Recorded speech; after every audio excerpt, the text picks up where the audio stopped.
column is the ratio. The second column is your fraction. The third column is the decimal.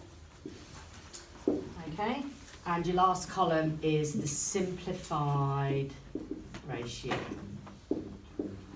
Now, because ratios can be written like fractions, what do you know about a fraction? Whenever we write it, what must you make sure that you are doing with a fraction? We did this when we did our fraction topic. No, not always, because that could be an improper fraction, couldn't it? You have to simplify it, that's right. So, for instance, you wouldn't have 6 over 8. You would simplify it to 3/4, 3 over 4, wouldn't you? So, when we get a ratio, let's have a look at the ratio here, 1 to 3. Who can give me an example of what that might be referring to? Use your imagination. What might it be referring to? Marlo? A ratio. What ratio? What might it be referring to? One tree, 3 birds. 1 tree, 3 birds. Very good. That's a great one. So for every tree, there are 3 birds. What if there were 3 trees? How many birds would there be? 9. That's right. So 1 tree to 3 birds. What's the fraction of that then? 1/3. 1/3. Okay. Now, when we make it into a fraction, you need to just question, can you simplify it or not? Can we simplify that or not? No, because it's already in its simplest form, isn't it? Or lowest terms. So what's the decimal of 1/3 though? Remember, to change it to a decimal, you do 1 divided by 3. 0.33 recurring. Very good. 0.33 recurring. And remember, you can either do the line across the top or the little dot. But remember, so 0.41 recurring means 0.41414141. 0.41 recurring like that means 0.411111. So it does mean something slightly different. Okay? Right then, so what is the simplified ratio then? What's the simplest form of 1 to 3? 1 to 3, that's right. It doesn't actually change, does it? Good. Okay, so I'm going to do one now. 2 to 8. So who can give me an example of what that might be referring to as a ratio? Give me an example. So if every 2 students, there are 8 books needed for the school year. Brilliant, that's a great one. Because the reason I'm asking you is so that when I write the questions, I've got some good examples, you see. So for every 2 students, there are 8 books in the library. Okay? What's the fraction? 2 over 8. 2 over 8. So tell me about that. It can be simplified to 1 over 4. Very good. It can be simplified to 1 over 4. Okay, what's the decimal?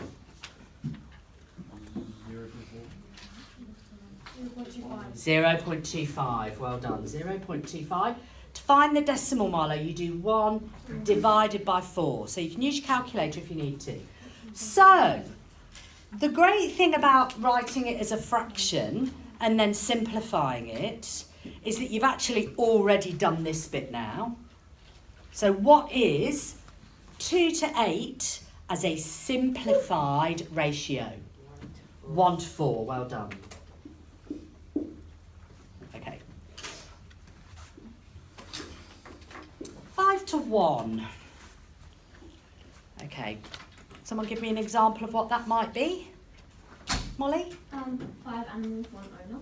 Very good. 5 animals to 1 owner. Okay. Is there anyone here who's got 5 animals? Wow. I've got more.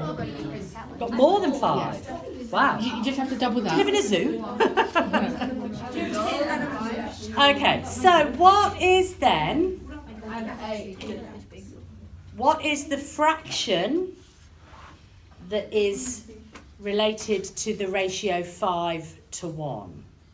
How could we write that as a fraction? Be a bit careful here. How would we write it? Bryce? Is 5? It's got to be a 5 over 1. 5 over 1, that's right. It will be 5 over 1, that's right. Because remember, any number can be turned into a fraction by putting it over 1, can't it? So what is the decimal? 5. Yeah, we'll put 5.0, won't we? But it is 5, okay? So what is that ratio in its simplest form? 2.5. You can't have decimals in ratios, but that was a good try. Would it just be 5? 5 to 1, it would, yeah. It doesn't change, 5 to 1. Okay, right, let's have a look. 28 to 44. Now this one's a little bit more complicated, obviously, because it's bigger numbers. But who could maybe give me an example of 28 to 44? What might that be referring to? Every 28 classrooms there are like 44 windows. That's a lot of No, windows. yeah. More realistic. So,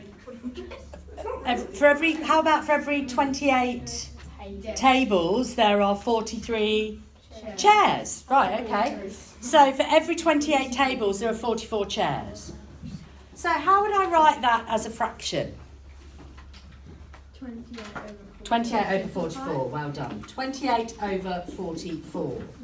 Now, if you are not the best at simplifying fractions, you can actually simplify the fraction on your school calculator. And I'll explain how to do that to you later. But if you need the D over E button, and then it will do it for you. But if you've not got a calculator to simplify, what do we have to look for?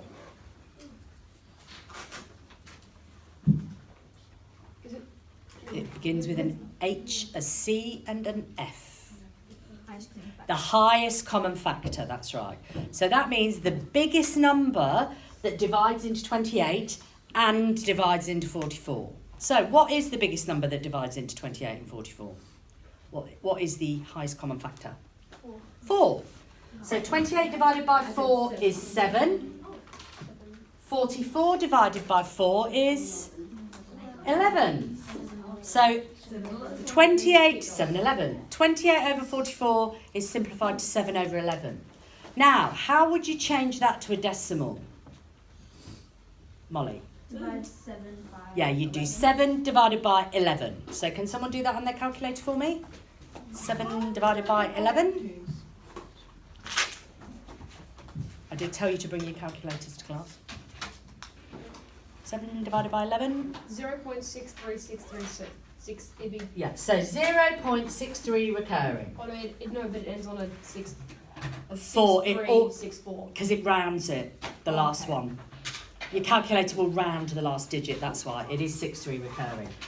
Okay, and what is the simplified ratio? 7 to 11. That's right, 7 to 11. Wonderful Radio.